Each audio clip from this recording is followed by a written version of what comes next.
پھر وہ دوسروں سے دعا کرواتے رہتے ہیں اور خود کبھی دعا نہیں کرتے. اس پادری سے دعا کروا لی, اچھا ہے بھی نہیں ٹھیک, اس سے دعا کروا لی, وہ بھی نہیں ٹھیک, اس کی دعا نہیں سنی. بھائی میں نے کب اپنے آپ کو کب خدا کے حضور ڈیلا ہے؟ میں نے کب توبہ کی ہے کہ خدا سے معافی مانگوں کہ اے خدا تعالیٰ مجھ پر رحم کر دے, مجھے معاف کر دے. یہ نبیوں کا سہارا لے رہا تھا, دوسرے لوگوں کا سہارا لے رہا تھا, اپنے ٹول استعمال کر رہا ہے, پر اپنے آپ کو خدا کے تابع نہیں کر رہا, اپنے آپ کو خدا کے ہاتھ میں نہیں دے رہا. اور کہتا نہ تو نبیوں کے وسیلے سے مجھے جواب دیتا ہے اور نہ خوابوں کے وسیلہ سے, اس لیے میں نے تجھے بلایا تاکہ تو مجھے بتائے کہ میں کیا کروں. آگے سیموئیل نے کیا کہا؟ سیموئیل نے کہا پس تو مجھ سے کس لیے پوچھتا ہے؟ کس لیے پوچھتا ہے جس حال کے خداوند تجھ سے الگ ہو گیا ہے. اور بھئی اگر خدا تجھ سے الگ ہو گیا ہے تو میں تیرے لیے کیا کر سکتا ہوں؟ میں تو تب بھی تیرے لیے کچھ کر سکتا ہوں اگر خدا تیرے ساتھ ہے. ہیلیلویا. خدا کے کلام میں کتنے اپنے خادموں کو خدا نے کہا تو میں تیری دعا بھی قبول نہیں کروں گا, میں تیری دعا بھی نہیں سنوں گا, اس لیے کہ دیکھتا نہیں تو یہ لوگ کیا کرتے ہیں. خدا اپنے خادموں کی دعا بھی نہیں سنتا. خدا اپنے پیاروں جن سے وہ خدا رفاقت میں رہتا ہے ان کی دعا کو بھی رد کر دیتا ہے جب انسان خود توبہ نہیں کرتا, اپنے آپ کو خدا کے حضور نہیں انڈیلتا, تو خدا اس سے الگ ہو جاتا ہے, خدا اسے چھوڑ دیتا ہے. اور خدا کا بندہ سیموئیل کہتا ہے, سیموئیل نے کہا پس تو مجھ سے کس لیے پوچھتا ہے جس حال کے خداوند تجھ سے الگ ہو گیا اور تیرا دشمن بنا ہے. ایک تو نے یہ بہت غلط کام کیا ہے کہ تو نے جادوگری کا سہارا لیا, اور دوسرا تو نے مجھے بے چین کیا ہے. اور اب سن تیرے لیے کیا ہے, خدا کا کلام کیا کہتا ہے. بیٹا ذرا اس آیت کو پڑھیے گا, 18ویں آیت کو. اس لیے کہ تو نے خداوند کی بات نہیں مانی اور امالیکیوں سے اس کے قہر شدید کے موافق پیش نہیں آیا, اسی سبب سے خداوند نے آج کے دن تجھ سے یہ برتاؤ کیا. آمین. خدا کے کلام میں لکھا ہے کہ اس لیے کہ تو نے خداوند کی بات نہیں مانی. ہماری خدا سے لڑائی کب ہوتی ہے؟ جب ہم خدا کی بات نہیں مانتے. خدا ہمیں کیا کرنے کو کہتا ہے, ہم کیا کرتے ہیں؟ ہم خود لڑائی کر کے خدا کے ساتھ نہ روزہ رکھتے ہیں, نہ دعا کرتے ہیں, نہ چرچ جاتے ہیں, نہ خدا کو خوش کرنے کی کوشش کرتے ہیں, نہ خدا کو منانے کی کوشش کرتے ہیں. خدا الگ ہو جاتا ہے, پھر ہم طرح طرح کے ٹول استعمال کرتے ہیں کہ کسی طرح خدا میرے اوپر رحم کرے, خدا مجھے میرا مددگار ہو. پر خدا کیسے مددگار ہو؟ خدا تو ناراض ہو چکا ہے, خدا آپ سے جدا ہو چکا ہے, خدا آپ سے علیحدہ ہو گیا ہے, اسی لیے وہ آپ کی مدد نہیں کرتا اور آپ کی موت ڈن ہے. آگے کیا لکھا ہے خدا کے کلام میں؟ لکھا ہے, پڑھیے. ماسوا اس کے کہ خداوند تیرے ساتھ اسرائیلیوں کو بھی فلسطینیوں کے ہاتھ میں کر دے گا. دیکھ تیرا کتنا بڑا گناہ ہے. ماسوا اس کے کہ خداوند تیرے ساتھ اسرائیلیوں کو بھی فلسطینیوں کے ہاتھ میں کر دے گا. آگے, اور کل تو اور تیرے بیٹے میرے ساتھ ہوں گے. کل تو اور تیرے بیٹے میرے ساتھ ہوں گے. تمہاری موت مقرر ہے, اس لیے کہ خداوند تمہارا مددگار نہیں ہے. مددگار نہیں ہے خدا تمہارا. خدا نے تمہیں چھوڑ دیا ہے. تم نے خدا کو چھوڑ کر جادوگری کا سہارا لیا ہے. تو نے یہ بے وقوفی کی ہے, یہ تیری عقل مندی نہیں ہے. جس حال کے خدا تجھ سے الگ ہو گیا ہے, میں تیرا کیا کر سکتا ہوں؟ خدا کے لوگوں یاد رکھیں, جب خدا کے ساتھ لڑائی ہو جاتی ہے نا تو سمجھ لیں موت پکی ہے. اس سے پہلے کہ خدا آپ کی مدد کرنا چھوڑ دے, اس سے پہلے کہ خدا آپ کی رہنمائی چھوڑ دے، آپ کو توبہ کرنی ہوگی، آپ کو دوبارہ سے اسی جگہ جا کر ٹھیک کام کرنا ہوگا جہاں سے غلطی ہوئی ہے، جہاں سے خرابی ہوئی ہے، آپ کو توبہ کرنی ہوگی۔ اب میں ایک اور لڑائی کی بابت آپ کو بتانے لگا ہوں۔ ایک اور شخصیت نے خدا سے لڑائی کر لی۔ ذرا دیکھیے میرے ساتھ مکاشفہ کی کتاب میں سے اور اس کا 12واں باب اور اس کی 7ویں آیت کو ذرا ہم سنیں گے خدا کے کلام پاک میں سے۔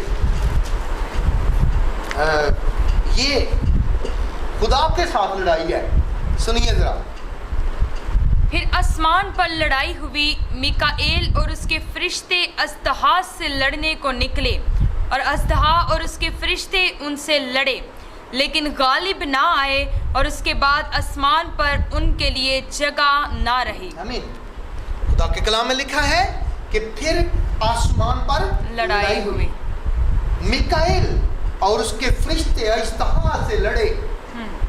خدا کے فرشتے شیطان کے فرشتوں سے لڑے، لیکن خدا کا کلام کہتا ہے لیکن غالب نہ آئے، اس کے بعد آسمان پر ان کے لیے جگہ نہ رہی۔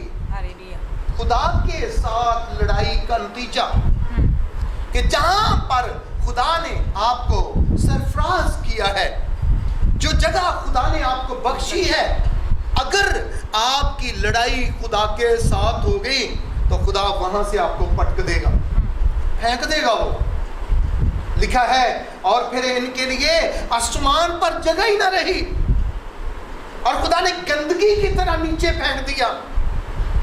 اور خدا کا کلام کہتا ہے اور پھر اب سنیے، شاباش پڑھیں۔ اور وہ بڑا اژدہا یعنی وہی پرانا سانپ جو ابلیس اور شیطان کہلاتا ہے اور سارے جہان کو گمراہ کر دیتا ہے، زمین پر گرا دیا گیا، اور اس کے فرشتے بھی اس کے ساتھ گرا دیے گئے۔ آمین۔ جو لوگ اس نے ساتھ میں لائے تھے خدا کے ساتھ لڑائی کرنے کے لیے، ان کو بھی خدا نے نیچے گرا دیا ہے۔ بہت سارے فرشتے پتال کے اندر خدا نے رکھے ہوئے ہیں عدالت کے دن تک، اور شیطان کے لیے بھی خدا نے ایک وقت رکھا ہوا ہے۔ وہ یہ جانتا ہے کہ میرے پاس تھوڑا وقت باقی ہے، اس کے بعد ایک دن تو خدا نے مجھے عذاب میں ڈالنا ہی ہے، اس کی موت ڈن ہے، مقرر ہے، کیونکہ اس نے خدا کے ساتھ لڑائی کی ہے، خدا کے ساتھ لڑائی کی ہے۔ خدا اس کا مددگار نہیں رہتا جس کی لڑائی خدا کے ساتھ ہو جاتی ہے۔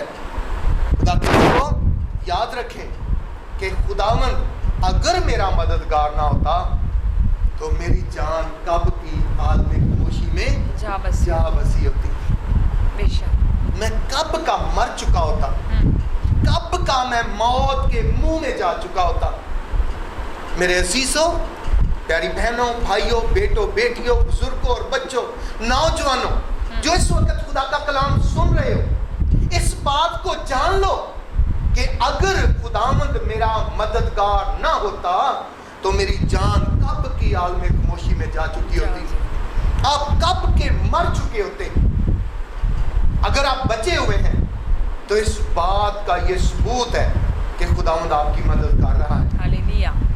خدا آپ کو حادثوں سے بچاتا ہے، بے شک خدا آپ کو پریشانیوں سے بچاتا ہے، خدا آپ کو آفتوں سے بچاتا ہے، بڑے بڑے روگوں سے بچاتا ہے، خدا آپ کو بڑی بڑی مشکلوں سے بچاتا ہے۔ میرے عزیزوں، کبھی بھول کر بھی خدا کے ساتھ لڑائی مت کرنا، خدا کو منانے کی کوشش کرنا۔ ہر صبح، ہر شام، ہر دن وہ آپ کا طلبگار ہے، وہ آپ کا انتظار کرتا رہتا ہے۔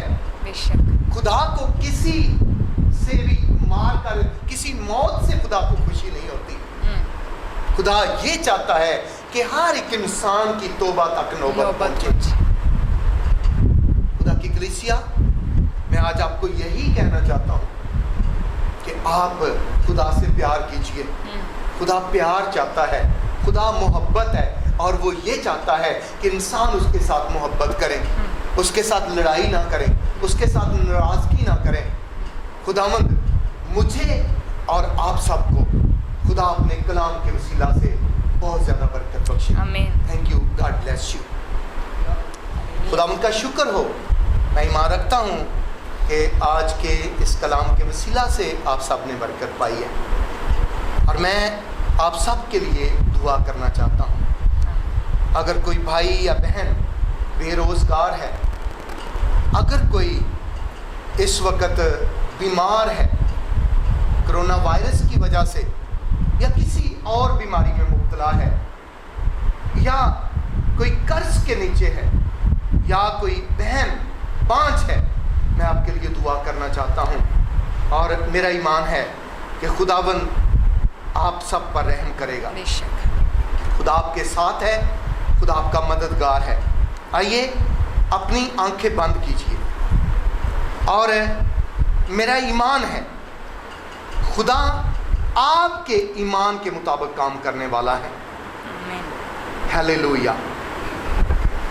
خداوند پیارے آسمانی باپ, ہم تیرا شکر ادا کرتے ہیں کہ تو نے آج کا دن ہمیں بخشا ہے. خداوند تو نے ہمیں زندوں کی زمین پر رکھا ہے. تیرا شکر ادا کرتے ہیں. تو نے یہ موقع بخشا کہ ہم تیرے کلام کی باتوں کو سن سکیں. خداوند تیرا کلام جو زندگی کی روٹی ہے, تیرا کلام جو ہماری شفا ہے, تیرا شکر ادا کرتے ہیں. اس وقت میں دعا کرتا ہوں اپنے ان بہن بھائیوں کے لیے جو خداوند دکھی ہیں, جو بیمار ہیں, جو کسی بھی طرح سے بیماری کا شکار ہیں. یسوع مسیح کے نام میں اے خداوند تیرا وہ پاک لہو جو ساری بیماریوں کو شفا دیتا ہے, میں اس لہو کو مانگتا ہوں. خداوند کوئی بھی بیماری ہے, کسی طرح سے بھی تیرے لوگ بیمار ہیں, یا اس وبا کی وجہ سے خداوند لوگ بیمار ہیں, گھروں میں یا ہاسپٹل میں ہیں, یسوع کے نام میں تیری برکت مانگتا ہوں, تیری شفا مانگتا ہوں, تیرا قدرت والا پاک لہو مانگتا ہوں. خداوند جو بہن بھائی بے روزگار ہیں, جن کے پاس جاب نہیں ہے, اے خداوند خدا تو ان پر اپنا فضل نازل کر, ان کو برکت دے. جو خداوند اس وقت قرض کی وجہ سے خداوند پریشان ہے, یسوع مسیح کے نام سے سارا قرض دور ہو. اے خداوند وہ اسپرٹ یسوع کے نام سے دور ہو. ہلیلویا. اے خداوند خدا جو لوگ بدرو گرفتہ ہیں, جو خداوند اس وقت اس دعا میں ہمارے ساتھ شامل ہیں, یسوع کے نام سے ہم ساری بدروہوں کو حکم دیتے ہیں. خداوند تیرے نام سے ہر ایک بدرو جاتی رہے, ہر ایک لعنت دور ہو, ہر ایک مصیبت یسوع کے نام سے دور ہو. اے خداوند جو بہنیں, جو بیٹیاں بانجھ ہیں, جو بے اولاد ہیں, یسوع کے نام سے ان کے لیے بھی دعا کرتے ہیں. خداوند تو اپنی برکت دے. اے خداوند خدا تو ان کو بچوں والی کر دے. اے خداوند خدا تو بے آباد کو آباد کر سکتا ہے. اے خداوند خدا جو پریشان ہیں ان کو شادمان کر سکتا ہے. اے خداوند تیرے پاس کسی بھی چیز کی کمی نہیں ہے. اے خداوند خدا تو ان سب کے لیے اپنا آسمان کھول. اے خداوند میں آخر میں دعا کرتا ہوں اس وقت جو لوگ کسی بھی طرح سے پریشان ہیں, کسی بھی طرح دکھ کے نیچے ہیں, کسی بھی طرح سے شیطان کے ہاتھوں دکھ اٹھا رہے ہیں, میں یسوع کے نام سے دعا کرتا ہوں آج تیرے لوگ آزاد ہوں, فری ہوں, تیرے نام میں برکت پائیں, تیرا یسوع نام جلال پاتا جائے. ہماری دعا کو سن, قبول کر, تیرے پاک جلالی اور خوبصورت یسوع کے نام سے یہ دعا مانگتے اور پا لیتے ہیں. آمین. So thank you, God bless you. اور آپ دیکھتے رہیں پی پی سی چینل. پی پی سی چینل آپ کا اپنا channel. The all program of PPC channel on YouTube. آپ PPC چینل کی تمام نشریات YouTube پر بھی دیکھ سکتے ہیں. اور آپ دیکھتے رہیے پی پی سی چینل آپ کا اپنا channel. Hi guys, subscribe our channel and play this bell icon so that you can have our latest update.